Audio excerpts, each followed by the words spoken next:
Hello दोस्तों, हमारे इस चैनल स्विंग मशीन पर आपका फिर से स्वागत है। दोस्तों, आज हम लेकर आए हैं एक अम्ब्रेला मशीन जो बहुत ही पॉपुलर है और लगभग हर टेलर दुकान में ये मशीन यूज होती है। और मशीन में दोस्तों अगर ज़्यादा आवाज़ आ जाती है तो समझिए कि वो आपको चलाने में मन नहीं करता, अच्छे से चलाने का मन नहीं करता, क्योंकि अगर मशीन पर काम करते वक्त शोर अगर होता है तो वो बिल्कुल ही दिमाग को डाइवर्ट कर देता है। तो इस मशीन में देखिए दोस्तों, ये मशीन बहुत ही आवाज़ कर रहा है। और इस मशीन में सबसे मेन फॉल्ट है कि ये सिलाई जब हम करते हैं तो उसमें बड़ा सिलाई को छोटा बड़ा करने का जो घड़ी रहता है वो घड़ी इसका फेल हो गया है। देखिए, आपको पहले हम डेमो के तौर पर ये कागज़ पर पहले हम आपको सिलाई का जो नमूना है वो हम आपको दिखा दे रहे हैं। देखिए, हमने पहले कुछ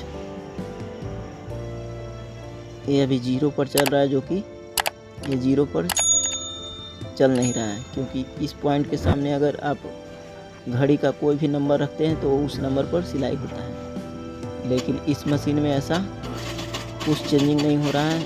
किसी भी नंबर पर अगर हम लगा रहे हैं तो सिलाई बिल्कुल ही समान दे रही है, बराबर।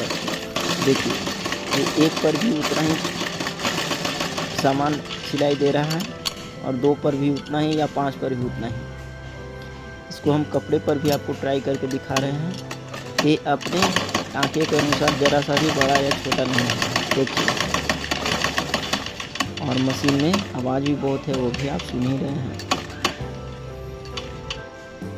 तो इस तरह का अगर कभी भी फॉल्ट रहे तो सबसे पहले आप मशीन को आप पूरी तरह से जांच ले कि मेरा ये आवाज़ जो करने का है वो कहाँ से फॉल्ट आ रहा है और सिलाई का जो फॉल्ट है वो कहाँ से आ रहा है। तो इस मशीन में देखिए, इसका जो ये जो दांत का चिमटी है वो देखिए एकदम इसका लूज हो गया है। देखिए, जंप कर रहा है दोस्तों। तो ये सब छोटी छोटी बारीकियां हैं जो आपको देखना चाहिए। ये सब नट है कि दोस्तों कुछ सालों तक अगर मशीन कंटिन्यू अगर चलते रहे तो ये सब इसका नट बोल्ट गोली जो भी कहिए ये थोड़ा बहुत कट जाता है, जिसकी वजह से मशीन में शोर आ जाता है। ये हम आपको देखिए दिखा रहे हैं कि किस तरह से ये कट जाने के बाद जंप करता है और मशीन में आवाज़ आना चालू हो जाता है। तो देखिए, ये सब जो रट वगैरह है जिसमें हुक वगैरह रहता है वो देखिए ये बिल्कुल ही जंप है, प्ले है, जिसकी वजह से मशीन में आवाज़ आ रहा है। अब देखिए, इसका जो घड़ी है दोस्तों, ये घड़ी बिल्कुल ही फ्री घूम रहा है, जो कि इसको घड़ी के तरह टक टक टक टक चेंज होने के बाद आवाज़ आना चाहिए। तो इसको हम पहले निकाल लेते हैं। निकालने के लिए ये जो पिन इसमें है दोस्तों, उस पिन को पहले हमें निकालना पड़ता है। तो देखिए, हम पहले स्क्रू ड्राइवर की मदद से पहले इस पिन को पीछे, ये आगे की तरफ है तो इसको हम स्क्रू ड्राइवर से इसको पीछे की ओर धकेल कर इस घड़ी को हम घुमा लेंगे। देखिए, इस तरह से घुमाने के बाद ये निकल जाता है। और इसके बाद देखिए दोस्तों, इसका जो जितना भी खांचा है वो बिल्कुल ही चिकना हो गया है, खांचा बिल्कुल ही मिट गया है। तो इस तरह से ये भी एक फॉल्ट है कि अगर खांचा अगर नहीं रहे तो ये घड़ी काम नहीं करता। उसके बाद इसमें जो पिन रहता है वो पिन का भी जो फेस है, जो थोड़ी बहुत ये नुकीला टाइप का इसका पिन भी रहता है, वो घिस चुका है। देखिए, घड़ी में तो आप देखिए कि ये बिल्कुल ही इसका सरफेस घिस गया है और इस तरह से ये काम करती है। जब भी हम नंबर चेंज करते हैं तो वो पिन है जो उसी खांचे में आकर अटकता है। तो ये एक फॉल्ट आप देख लिए दोस्तों, और इस फॉल्ट को आप ध्यान में रखिए ताकि आपके भी मशीन में अगर कुछ तरह इस तरह से अगर प्रॉब्लम आता है तो आप ये पहले खोल के ज़रूर देख लें। और उसके बाद इस मशीन में दोस्तों ये जो आवाज़ है टक टक करने का, वो मेन इसका ये जो हुक है, ये हुक कट गया है, मतलब ये बहुत दिन से चलते चलते ये घिस गया है, जिसकी वजह से इसमें जंप आ गया है। और जंप आने की वजह से ये आवाज़ कुछ इस तरह से करता है। तो इस तरह से जंप आने के बाद दोस्तों, अगर आप लेडीज़ कपड़ा मतलब नॉर्मल कपड़ा रहे तो वो आप सिल सकते हैं, लेकिन अगर मोटा कपड़ा हो शर्ट पैंट जींस के लिए तो वो नहीं सिलने में बनता है, वो आप उस पर टाँका मारेगा। और दोस्तों वीडियो अगर जानकारी हम अगर अच्छा दे रहे हैं तो प्लीज़ वीडियो को लाइक करें, सब्सक्राइब करें और लोगों को भी शेयर करें हमारे चैनल के बारे में। इसका जो हुक का जो प्ले है जिसकी वजह से ये आवाज़ आ रहा है वो आप देख सकते हैं कि अगर हुक कट जाता है तो देखिए सुई जब नीचे जाती है तो देखिए ये हुक का जो नोक है वो बिल्कुल सुई से टच होके जाता है, जिसकी वजह से सुई टूटने का भी चांस रहता है। तो ये हम आपको दिखा दे रहे हैं। ये सब बनाने के बाद दोस्तों पहले आप अपनी मशीन को पूरी तरह से सफाई कर लें अच्छी तरह से। इसलिए कोशिश करें कि आप मशीन कभी भी इस तरह से फॉल्ट आए तो पहले आप साफ़ सुथरा कर लें, क्योंकि अगर आप साफ़ सुथरा नहीं करते हैं तो सबसे ज़्यादा फॉल्ट यही होगा कि कभी आप बनाने बैठते होंगे तो कभी आवाज़ आने का दिक्कत हो जाएगा। तो कभी कभी आपको लगेगा कि मशीन हल्का नहीं चल रहा, स्मूथ नहीं चल रहा है, तो पहले आप अपने मशीन को अच्छी तरह से साफ़ कर लें। और कोशिश करें कि मशीन अगर रेगुलर चल रहा है तो आप उसको समय से तेल डालें, फ्रेश करें, क्लीन करते रहें। इससे मशीन आपका बेहतर रिजल्ट देगा और सिलाई करने में आपको भी अच्छा लगेगा। तो ये हमने मशीन को साफ़ कर लिया है और पहले हम इसमें चाल सेटिंग कर ले रहे हैं। तो ये घड़ी को पहले हम स्क्रू ड्राइवर की मदद से पहले हम इस पेंच को खोल लेते हैं और खोल लेने के बाद इसमें जो आपको दिखाएं कि खांचे जो बिल्कुल ही चिकना हो गया था, फेस जो उसका है जो बिल्कुल ही मिट गया था, तो इस फेस को आपको पहले अपने घर में अगर आरी वगैरह हो तो आप उस आरी से पहले इस खांचे को पहले आप गड्ढा कर लें और गड्ढा करके पहले की तरह खांचे को बिल्कुल ही फिनिश दें। ये देखिए हम पहले अपने खांचे को बिल्कुल ही फ्रेश कर ले रहे हैं ताकि ये जब भी घड़ी घूमे तो इसमें जो पिन एडजस्ट होता है वो बिल्कुल इस खांचे में आके अटके, ताकि मेरा जिस नंबर पर सिलाई चाहिए उस नंबर पर आके सेट हो जाए। तो ये कॉमन प्रॉब्लम है, अगर कभी भी आपका इस तरह से फेलवर हो जाए, सिलाई छोटा बड़ा अगर नहीं हो तो पहले इस घड़ी को आप इस तरह से खोल के चेक कर लें। अगर ये आपको लगता है कि यही फॉल्ट है मेन, तो आप इसको बाज़ार से इस पिन को लाकर या इस तरह के फॉल्ट को आप अपने तरह से कर सकते हैं और मशीन को बनाकर काम ले सकते हैं। तो देखिए इसमें हम खांचे बना लिए हैं दोस्तों।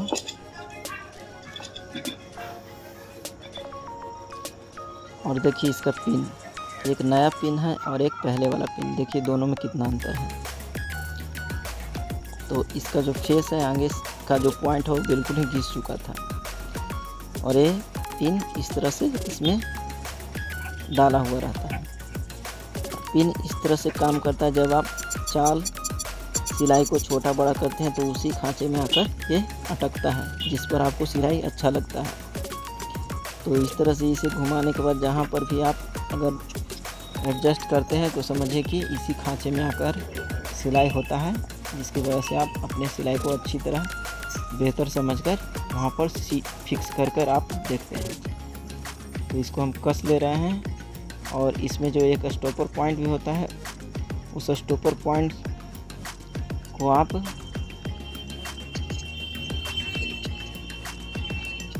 देखिए, ये स्टॉपर पॉइंट है।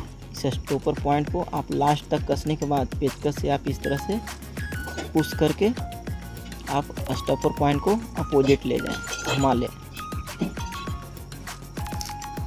तो देखिए ये हम स्टॉपर पॉइंट को पुश कर लिए हैं और पुश करके इसको हम घुमा ले रहे हैं। एक घुमाने के बाद आपको ये देखना है दोस्तों कि मेरा जो पिन का जो सेंटर है वो पिन का सेंटर किस नंबर पर आकर अटका हुआ है। जैसे अभी इस मशीन में ये 2 नंबर 2.5 नंबर के आसपास ये पिन हम सेट किए हुए हैं। तो इस नंबर पर सेट करने के बाद इसका जो ये लिफ्टर है, इस लिफ्टर को आप स्क्रू से लूज करने के बाद जो ये घड़ी का जो डायलर है, उस घड़ी के डायलर के जस्ट ऊपर आपको ये लिफ्टर रखना है। इस तरह से आप ऊपर अगर रखते हैं तो आपका बिल्कुल ही चाल सेट हो जाएगा। और देखिए हम पिन हटाने के बाद देखिए ये तो पीछे पहले से भी जा रहा था, लेकिन इसका जो चाल है जिससे आप सिलाई को छोटा बड़ा घटाकर सीते हैं वो आप देख लीजिए, इसमें हम आपको दिखा दे रहे हैं।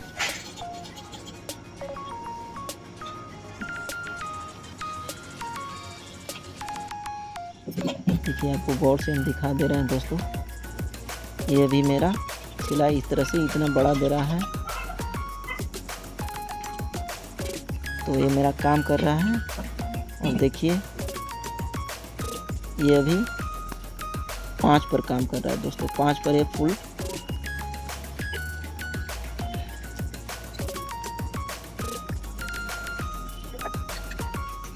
पाँच पर इसका घड़ी का सेट करने के बाद ये जो इसका जो टाँका है, जो सिलाई है वो बड़ी बड़ी दे रही है, तो ये काम बिल्कुल ही अच्छी तरीके से कर रहा है। और कभी भी आप घड़ी को अगर छोटा करें कम करें, 0 नंबर से 1 नंबर पर लाएं, तो इसका जो लीवर है, लीवर को आप नीचे दाब कर ही इसको आप घुमाएं। तो ये देखिए दोस्तों, इसका जो पॉइंट है वह भी 1 नंबर पर है, लेकिन इसका जो सुई का जो सेंटर जा रहा है वो बिल्कुल ही 0 नंबर पर है। तो पहले हम इस स्क्रू को ढीला करके ये 0 नंबर के सामने पिन को लाएंगे। देखिए अब ये सेंटर इसका सही हुआ, क्योंकि हम 0 पर रख रहे हैं, तो इसका जो सुई का जो नोक है बिल्कुल ही एक ही जगह पर एक ही होल में आए, ये 0 का सेंटर होता है। तो आप कभी भी घड़ी कसें तो ये देख लें कि 0 पर मेरा 0 की तरह चल रहा है, और जैसे ही हम घड़ी को बढ़ाते हैं तो 0 से जितना नंबर पर चलना चाहिए वो उस नंबर पर चल रहा है। जैसे देखिए ये 1 नंबर पर इतना छोटा छोटा टाँका दे रहा है, तो ये घड़ी बिल्कुल ही प्रॉपरली काम कर रहा है दोस्तों। और इसी तरह से आपको भी ये चेक करना है। अगर इस तरह से आप करते हैं तो समझिए कि आप अपने मशीन को बिल्कुल ही अच्छी तरह से ठीक कर लेंगे। देखिए इसको हम 2 नंबर पर सेट करके भी चलाएं तो ये बिल्कुल ही छोटा भी है, बड़ा भी हो रहा है। तो इसका जो ये प्रॉब्लम था दोस्तों, ये बिल्कुल ही ठीक हो गया है। तो इस लिफ्टर को अब आप फुल टाइट कर दीजिए, ताकि ये कभी भी आपको रिवर्स में अगर कपड़े को बांधने के लिए रहता है तो आप ये फेल नहीं हो। इसलिए आप इस पेंच को, इसका जो लिफ्टर में जो पेंच रहता है वो बिल्कुल ही फुल टाइट कर लें। इससे आपको कभी भी रिवर्स करने में ये फ्री नहीं करेगा। तो आप अपने स्क्रू ड्राइवर या किसी ग्लास वगैरह से आप इस पेंच को फुल टाइट कर लें। और फुल टाइट करने के बाद आप ये देख लें कि मेरा ये सही तरह से काम कर रहा है या नहीं। उसके बाद दोस्तों इसमें जो ये जो ऊपर वाला जो रड है फीड शाफ्ट, इसको हम थोड़ी बहुत अगर लूज है तो आप अपने मशीन में टाइट कर ले, नहीं है तो आप उसको उसी तरह से करेंगे। इस मशीन में थोड़ा ये लूज हो गया है तो इसको हम मिला दे रहे हैं। इसमें जो नट बोल्ट है उसको हम ढीला करके स्क्रू ड्राइवर की मदद से इसको पहले हम मिला लेते हैं। ये सब करने से मशीन बहुत ही हल्का चलता है और बिना आवाज़ किए हुए चलाने में आरामदायक भी लगता है। तो इस तरह से दोस्तों आप अपनी मशीन में चेक करके पता कर सकते हैं कि मेरा भी मशीन में जंप है, प्ले है या लूज है या नहीं। अगर है तो आप इस वीडियो को देखकर भी आप अपनी मशीन को सुधार सकते हैं। और इस मशीन में दोस्तों इसका जो ये नट जो हम खोल रहे हैं ये एक तरह से गोली का काम करता है। तो इस मशीन में ये नट बिल्कुल ही कट चुका है, वो एक तरफ से पॉलिश हो गया, चिकना लग रहा है, और एक तरफ से ठीक है। तो एक साइड से एक कट गया, जिसकी वजह से इस ये दोनों में जंप आ गया, प्ले आ गया। तो ये दोनों नट हम खोल देंगे। दोनों नट घिस चुका है बिल्कुल ही, और ये घिसने की वजह ये है ये कंटिन्यू मशीन चल रही है। तो इस तरह से अगर ये दोनों प्लेट अगर घिस जाए, ये नट बोल्ट अगर घिस जाए तो समझिए कि आपको कपड़ा खींचने में प्रॉब्लम हो सकती है। अगर आप मोटे कपड़े को सिलाई करते हैं तो बिल्कुल ही आपका खींचने में नहीं काम आएगा। तो इसलिए इन दोनों नट को हम आप नया लगा ले रहे हैं इस मशीन में, और ये पुराने वाले हो गया, ये नए वाले हम चेंज कर दे रहे हैं। तो इस नट को टाइट करने के लिए पहले आपको फुल टाइट नहीं करना है, आप कुछ लास्ट 90% तक फुल टाइट करने के बाद फिर आप धीरे धीरे स्क्रू की मदद से उसको आप लूज टाइट कर के मिला ले सकते हैं। उसके बाद आपको अपने मशीन का जो बैलेंस व्हील है, जिसको चक्का बोलते हैं, उस चक्के को घुमा कर ये आपको देखना है कि ये मेरा टाइट ज़्यादा तो नहीं ना हो गया है। तो इस तरह से आप पहले फुल टाइट नहीं कीजिएगा।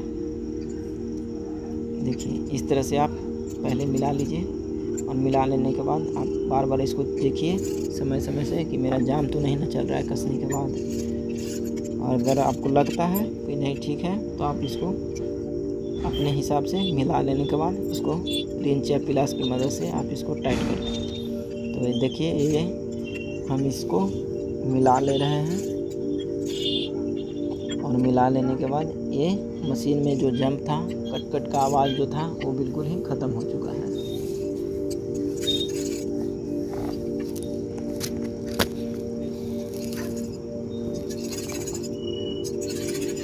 और इसका जो ये बॉक्स है जो दोस्तों, ये गियर बॉक्स है, इसमें इसका पीडीएम सेट रहता है, जो ये बिल्कुल ही लूज अभी हो चुका है, जिसकी वजह से हुक में बहुत ही प्ले आ गया है, और ये आवाज़ जो करना चाहिए वो ज़्यादा ही आवाज़ अभी कर रहा है। तो इसको हम प्ले कर देते हैं ख़त्म। और देखिए कि ये प्ले रहने की वजह से ये आगे की तरफ मूव होता है। देखिए आपको गौर से दिखा दे रहे हैं, आप पेज के जस्ट बगल में आप देख सकते हैं, जो ये बिल्कुल ही आगे पीछे होगा। तो इतना प्ले नहीं रहना चाहिए, क्योंकि ये हाई स्पीड मशीन है दोस्तों। हाई स्पीड मशीन में आप प्ले जितना ही कम रखें, उतना ही आपको मशीन ज़्यादा काम देगा, और आपको मशीन में आवाज़ भी नहीं आएगी। तो अगर आपकी भी मशीन अगर ज़्यादा आवाज़ करती है, तो ये सब आप चीज़ खोल के देख सकते हैं, अगर आपको मिलाने का तरीका मालूम है तब। अगर नहीं मालूम है तो आप इस वीडियो के सहारे भी आप अपने मशीन को सुधार कर सकते हैं, फिक्स कर सकते हैं। तो इस प्ले को ख़त्म करने के पहले हमें बूश जो रड में कसा हुआ है, इस बूश को पहले हम लूज कर लेंगे, और बूश को लूज करने के बाद इस प्ले को मिलाने के लिए ये जो पिनियम है, जो गियर है, इसको भी हम लूज कर लेंगे। और ये प्ले को दूर करने के लिए पहले आपके पास एक हथौड़ी होनी चाहिए, या पिलास की मदद से भी आप कर सकते हैं, क्योंकि ये जो बूश है, ये बूश पीछे से आगे की तरफ मारना है, क्योंकि ये लूज हो गया है, गैप आ गया। तो ये मिलाने के लिए बस थोड़ी बहुत इसको आप इस तरह से मिला सकते हैं। अगर आपके मशीन में भी इस तरह से फॉल्ट आता है तो इसको आप देख के आप कर सकते हैं।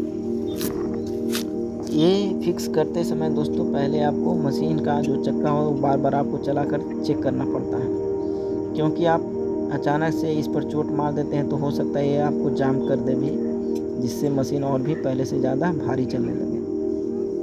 तो ये हार्ड नहीं होना चाहिए आपको फिट करते वक्त, और आपको लगे कि ये मेरा कम हो गया है प्ले, तो आप अपने फिर से इसको वैसे ही आप कस दें जिस तरह से हम कस रहे हैं। और इसमें ग्रीस वगैरह भी आप डाल सकते हैं, या ऑयल वगैरह भी डाल सकते हैं। देखिए इसमें हम प्ले हटा दिए हैं, जंप जो था वो कम कर दिए हैं, और अब बिल्कुल ये मशीन अभी स्मूथ चल रहा है। अब ये सब चिमटा जो इसका है गोली है, ये भी चेक कर लेना ज़रूरी है दोस्तों, क्योंकि ये मशीन अगर रेगुलर चलता है तो ये सब खामियां आती रहती हैं। तो अगर आपको भी इस तरह से लगता है तो आप देख लो पहले मेरा इस तरह से फॉल्ट है या नहीं। तो इसमें ये प्ले था, नीचे से तो हम फिक्स कर दिए थे, लेकिन ऊपर से भी इसको फिक्स कर लेना है। इस स्क्रू को हम रिंच के सहारे पकड़कर हम टाइट कर देंगे। और मशीन में अगर दोस्तों ये अगर जहाँ दांत रहता है, ये अगर आपको लगे कि गोली इसका टाइट हो गया है या कट गया है, तो कट जाने के बाद तो दोस्तों वो नया रिप्लेसमेंट कर सकते हैं। लेकिन आपको टाइट है तो आप इसी तरह से आप उसको लूज करके मिला सकते हैं। तो हम ये पहले मिला ले रहे हैं। देखिए इस तरह से आप टाइट कर, और आपको बार बार मशीन को चला चला कर देखना है दोस्तों, मेरा ये फ्री चल रहा है नहीं।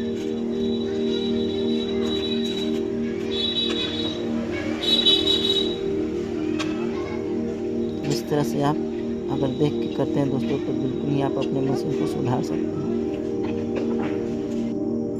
ये मैंने इसका दोनों शाफ्ट जो था वो बिल्कुल ही सुधार लिया है।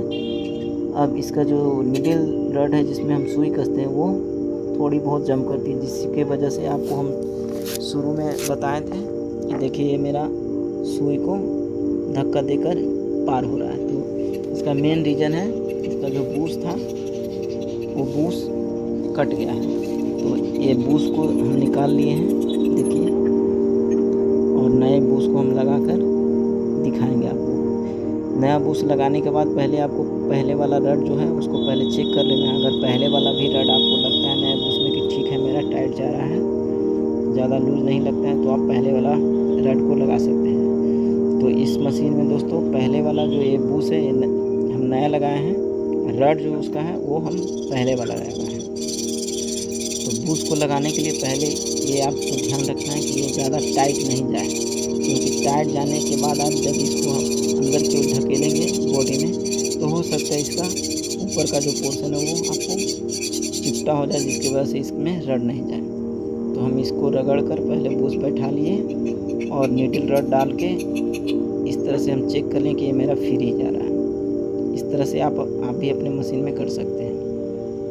देखिए बूस लगाने के बाद आप इसमें पहले नीडल रड को लगा लें, और रड लगाने के बाद बूस के सामने जो एक स्क्रू होता है जो हम आपको दिखा रहे हैं वो स्क्रू को आप टाइट कर लें। इसका मेन रीज़न है कि अगर आप स्क्रू टाइट कर लेते हैं तो बूस आपको स्लिप होने का चांस नहीं रहता है, क्योंकि कभी कभार ऐसा होता है कि आप अगर तेल नहीं डाल रहे हैं या कंटिन्यू यूज हो रहा है तो बूस गर्म होकर सीज हो जाती है, जिसकी वजह से बूस अचानक से नीचे की तरफ खसक जाता है। तो आपका मशीन बिल्कुल ही जाम पड़ जाता है उस समय। तो बूस के सामने जो भी है स्क्रू वो आप टाइट कर लें बिल्कुल ही। और इसमें देखिए अब हम इसका रड लगा रहे हैं।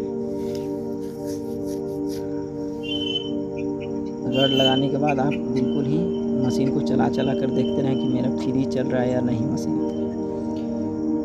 मशीन बनाते वक्त दोस्तों चक्का बहुत मायने रखता है। जब आप उसको चला चला के चेक करते हैं तो आपको ये पता होना चाहिए कि पहले मेरा किस तरह से चल रहा है, पार्ट लगाने के बाद किस तरह से चल रहा है। तो आप ये अगर कर रहे हैं तो पहले मशीन का जो चाल होता है वो आपको ज़रूर घुमा घुमा के देखना होता है कि मशीन मेरा हल्का चल रहा है या हार्ड हो गया।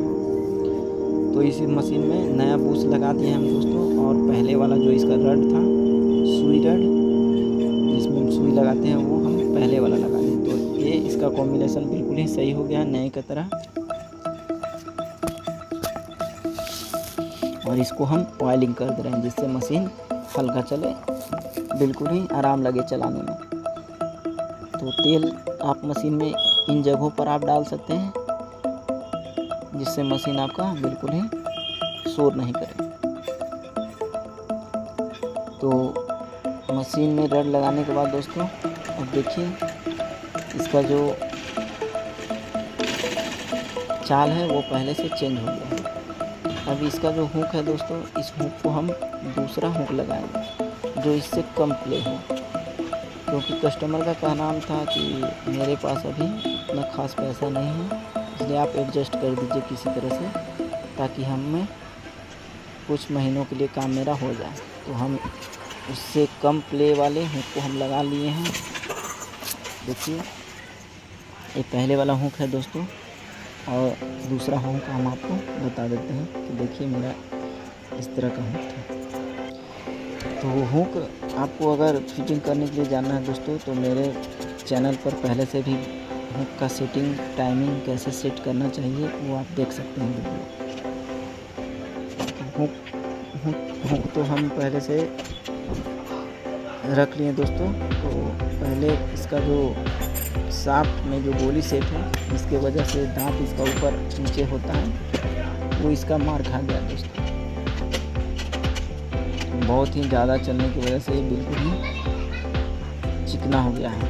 देखिए ये बिल्कुल ही घिसकर चमक रहा है स्टील। तो इससे हमें पहले नया लगाना है। चिमटा इसका बिल्कुल ही पॉलिश हो गया चलते चलते। तो चिमटा दोस्तों बहुत ही कम खराब होता है और हुक ज़्यादातर काम के हिसाब से खराब होता है। तो चिमटा तो इसका ठीक है दोस्तों, लेकिन इसमें जो गोली लगता है वो गोली हम आपको दिखा दे रहे हैं दोस्तों। देखिए ये फिट डॉग मूविंग गोली है जिसका काम है दांत को ऊपर नीचे ले जाना। तो इसको हम पहले निकाल ले रहे हैं। पहले इसको घिस के इसको हम निकाल लेते हैं। अगर आपके पास ग्राइंडर मशीन है दोस्तों उससे भी आप कर सकते हैं, नहीं तो आपके पास फाइल होनी चाहिए जिससे हम रेती भी करते हैं। वो फाइल से आप घिस कर इस तरह से प्लेन कर आप किसी भी औजार से आप बिल्कुल ही सावधानी से आप निकाल सकते हैं, क्योंकि ये ज़्यादातर निकालने में आप अगर इस तरह से नहीं निकालते हैं बड़ी कर तो टूटने का चांस है। तो इस तरह से हम निकाल लिए हैं। और आप इस तरह से कोई भी औजार जो आगे का नुकीला जैसा रहे तो आप इस तरह से औजार से आप नया हुक सेट कर सकते हैं। इस तरह से हम कर रहे हैं दोस्तों।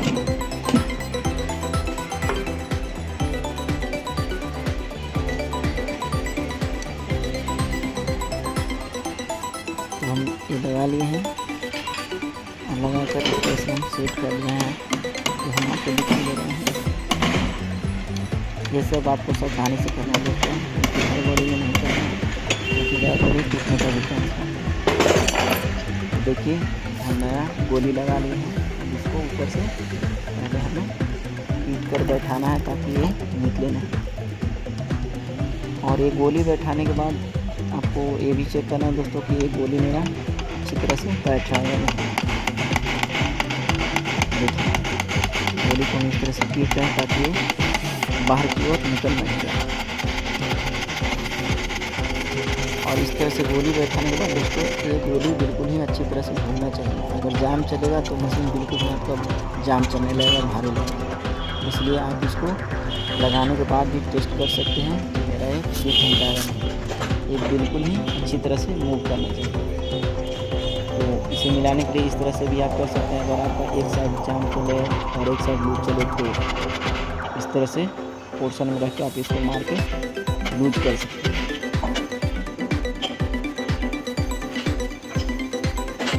अब इसे हम इसको मशीन में हम लगा दे रहे हैं।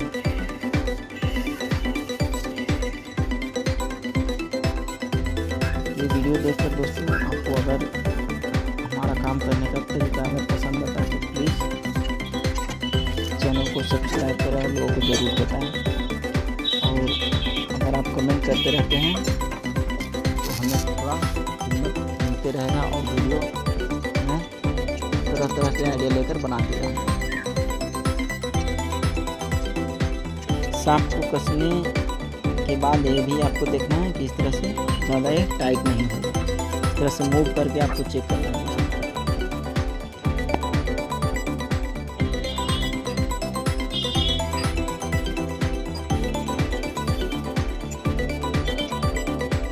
इसको हम पहले की तरह फिर से मिला ले रहे हैं। मिला लेने के बाद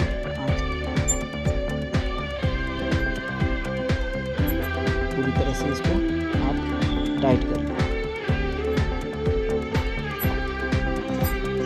अगर आपको लगता है कि ठीक है मेरा ज़्यादा जंप नहीं है और बिल्कुल ही फ्री चल रहा है तो फिर आप इसको समझिए कि आप अच्छी तरह से इसको सेट कर लें। और जितना हो सके दोस्तों मशीन में महीने 2 महीने के अंदर आप 2-3 बार तेल जरूर डालें, क्योंकि तेल डालने से आपका पहला तो मशीन में आवाज़ कम रहेगा और आपका जो पार्ट पूजा लगा हुआ है मशीन में तो बिल्कुल ही कम खराब है। तो देखिए अब इस मशीन में हम हुक सेट कर रहे हैं। और हुक सेट करने के लिए आपको अगर जानना है डिटेल में तो आप मेरे चैनल पर हुक सेटिंग का वीडियो देख सकते हैं। उसमें हम पूरे